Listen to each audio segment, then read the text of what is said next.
长汉家族信贷基金100年传承。我在海外有房产，能在温哥华贷款吗？能。金鼎海外贷用海外房产贷出加币现金。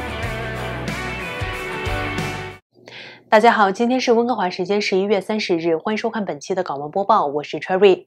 对严格的新冠防疫政策的不满已经持续了3年多，并在中国多个城市引发了抗议活动。这是自1989年以来33年里中国大陆最大的民众抗议浪潮。加拿大总理特鲁多周二表示，中国的每个人都应该被允许抗议和自我表达，而且加拿大人正在密切关注针对中国清零政策的抗议活动。加拿大与表达自己意见的人站在一起。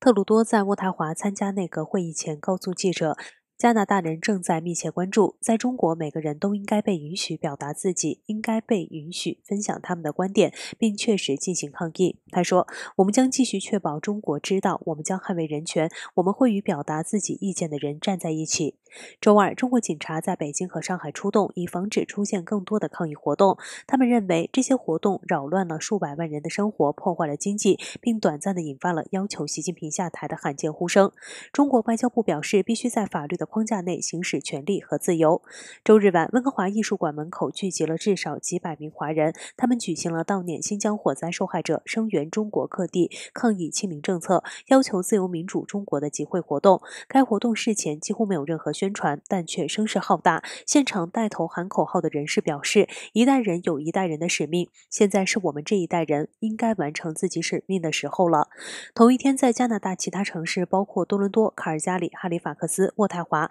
蒙特利尔的中国留学生也走上街头，点燃蜡烛声援。周二，在中国驻多伦多领事馆外也发生了一场示威，大约40人聚集在一起，打着横幅，举着旗子，拿着扩音器，高喊自由中国等口号。潘玉说，他参加过1989年的天安门广场抗议活动，现在住在加拿大。他帮助组织了多伦多的抗议活动。他呼吁加拿大人和加拿大政府公开反对北京政府。他谈到抗议者时表示，很多人不想在沉默中死去，我不想站在这里和你们说话，但我别无选择。多伦多大学的一名不愿透露姓名的中国学生举着写有打倒的牌子说，他曾经支持中国的领导人和他的政府，但似乎人权状况变得更糟。他曾经希望中国能逐渐改革成一个自由的民主国家，但这个梦想已经破灭了。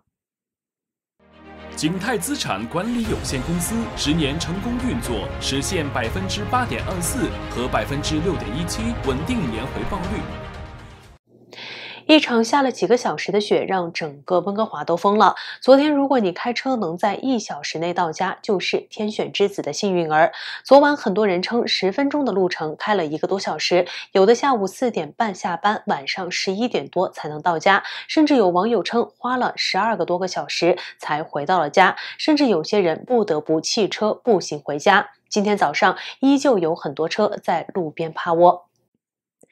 昨天晚上疯传发生在素里的一段视频，让人胆战心惊。视频拍下了昨天晚上7点30之前，素里28和30大道之间最繁忙的160街附近，一辆又一辆的滑在湿滑的雪坡上失控相撞。视频显示，一辆公交车一路鸣笛，从坡上失控地滑了下来，最后和已经相互碰撞的车辆撞在了一起。拍摄视频的埃里克·克利夫特称，最早是一辆白色的汽车在打滑之前小心翼翼地下坡，尽管速度很慢，但司机显然无法停下，最后直接撞上了右侧路肩停着的一辆车，导致这辆车向前撞上了前面停着的汽车。几分钟后，另一辆开着红色汽车的司机能够在车祸前几米处短暂的停车，一名旁观者也试图帮忙，但是道路太滑，最后撞上了已经堆积在一起的汽车。接着另一辆白色的汽车，随后是另一辆黑色的汽车，都遭遇了同样的命运。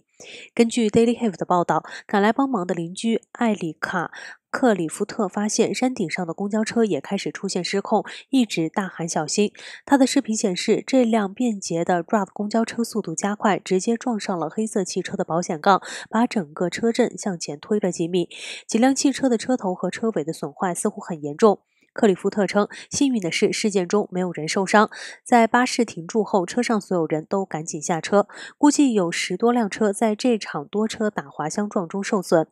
周二，虽然温哥华机场宣布取消了很多航班，但暴雪仍对一些航班产生了影响。根据 YVR 的声明称，一架飞机冲出了滑行道，卡在了草地上。根据该声明，这是一辆来自台湾台北的长荣航空10号航班，于晚上7点左右降落在温哥华机场。当他在前往登机口时，滑下停机坪卡在了跑道旁。事件中没有人员伤亡的报告，最后由工作人员把乘客安全地送到机场。受事件影响，温哥华机场关闭了一条跑道，仍有另一条跑道开放，机场完全可以运行。这一次降雪只不过是今年冬天的强势开场，整个12月份，全国大部分地区的气温都会低于正常水平。太平洋拉尼娜现象预计将横跨活跃风暴路径，为 BC、阿尔伯塔省、安大略省、魁北克省和大西洋地区带来高于正常水平的降水和降雪量。温哥华即将变成冬季仙境，希望大家在享受雪天的同时，记得换上雪胎，安全出行。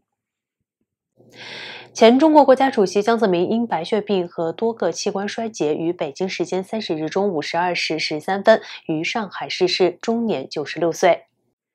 新华社发布由中共中央委员会、人大常委会及国务院等6个机关联合发出告全党全军全国各族人民书，宣布江泽民患白血病合并多个器官功能衰竭，抢救无效，于11月30日12时13分在上海逝世。告全党全军全国各族人民书指江泽民是享有崇高威望的卓越领导人，是无产阶级革命家、政治家、军事家、外交家，久经考验的共产主义战士。另外，江泽民治丧委员会名单公布，主任委员为习近平，委员包括李克强、栗战书、汪洋等。报道称，江泽民坚持和平统一、一国两制的方针，实现香港、澳门顺利回归，坚持独立自主的和平外交政策，打开了外交工作崭新局面。BBC 的评论则称，江泽民高度重视经济改革。BBC 的报道还说，虽然每位中国领袖都有自己的风格，但江泽民绝对是其中独特的一人。他个性十足，掌握英语、俄语等多门语言，乐于炫耀自己的音乐造诣，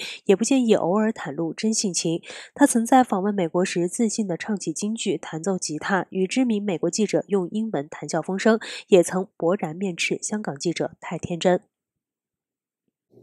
加拿大楼市在2022年经历了大起大落，2月的高峰期过后就是持续的暴跌冷却。在今年即将结束之际，地产公司 RE/MAX 预测明年全国楼市将回归平衡。虽然一些地区的房价依然将持续下跌，但部分区域将反弹。据 Global News 报道，该公司主席 Alessandra 表示，当明年央行暂停加息或回到较为正常的加息幅度时，市场也将平衡。不过，央行将如何升息，决定了买家和卖家将在何时重返市场，这是个大谜题。他表示 ，RE/MAX 在周二发布的2023年度楼市展望报告表明，在加拿大明年的房价将比2022年的平均售价进一步下跌 3.3%。从各地区的情况来看，安省和加拿大西部将进一步下跌，尤其是安省的一些城市会出现明显的跌幅，例如大多区的房价会再跌 11.8%。Barrie 会降 15%， 都兰区跌 10%。BC 省部分地区房价预计也会再下降，如大温哥华地区会下跌 5%， Kelowna 和 Nanaimo 将分别降价 10%。不过，大西洋省份和安省部分区域的楼市将在2023年会出现增长，比如卡尔加里房市预计会涨 7%， 哈利法克斯的平均售价在明年要上涨 8%。Alexander 表示，这些地区出现价格上涨，很大程度上是因为买房者考虑到安省和 BC 省房价太高，而当地的住房价格相对更可负担。哈利法克斯更像是房价没有多伦多或温哥华那样疯狂的都市。他解释说，楼市什么时候会反弹呢？ RE/MAX 公司预计明年大部分市场的房价会进一步下跌，而且年环比交易量也会减少。自央行在2022年春季多次加息之后，全国大部分楼市都出现了爆冷现象。10月份的市场交易数据与此前1个月相比略有回升。Alexander 指出，不过现在尚无法判定这是否意味着市场冷却的结束，买家和卖家目前都处于观望的状态，观察央行将发布怎样的加息政策以及市场将如何回应。阿里桑达说道。不过他也指出，这种现象不会永远持续下去。另一方面 ，Remax 公司也预计，明年央行不再激进加息的时候，交易活动将有所恢复。买家们在看到央行暂停加息或者回到更平常的0.25%升息幅度的时候，就会更有信心入市。厄历山大说道，不过目前没有人知道央行之后的加息力度会有多大。厄历山大也承认，如果过度紧缩将阻碍楼市复苏，并导致房价进一步下调，但他认为明年情况比较乐观。他补充表示，央行将谨慎采取这种方式，并会努力避免让加拿大陷入衰退。与今年春季相比，现在的市场已经少了很多疯狂。他表示，买家们现在购房可以加上条件，并且有时间做决定。现在作为买家有了更多的选择。厄历山大表示，所以如果现在对你来说是对的时机，你就可以按你想要的方式来买房。根据 CTV News.ca 获得的文件，查尔斯国王为期3天的2022年加拿大皇家之旅花费加拿大纳税人至少140万加币。在5月17日至19日的旋风之旅中，当时的威尔士亲王和康沃尔公爵夫人在大约57小时内访问了纽芬兰、安省和西北地区，每小时花费超过25000元。这140万元不包括政府、军队和警察的工资或正常的运营成本，否则计算起来实际费用更高。它也不包括地方政府和警察承担的费用。140万包括由加拿大皇家骑警、国防部和加拿大文化遗产部负责监督此次旅行及其计划的联邦政府支付的加班费、车队、VIP 航班和武装安保费用。这个数据只是初步的，并且很可能会在2023年的3月发布官方数据时增加。2022年皇家访问的会计流程仍在进行中。加拿大文化遗产发言人告诉 CTV News， 对于所有皇家之旅，费用将由联邦和省地区政府根据每个地区举办的活动的持续时间和数量分摊。好了，以上是本期港闻播报的全部内容，感谢大家的收看，我是 Cherry。如果您喜欢我们的节目，欢迎您点赞和转发我们的视频，我们下期节目再会。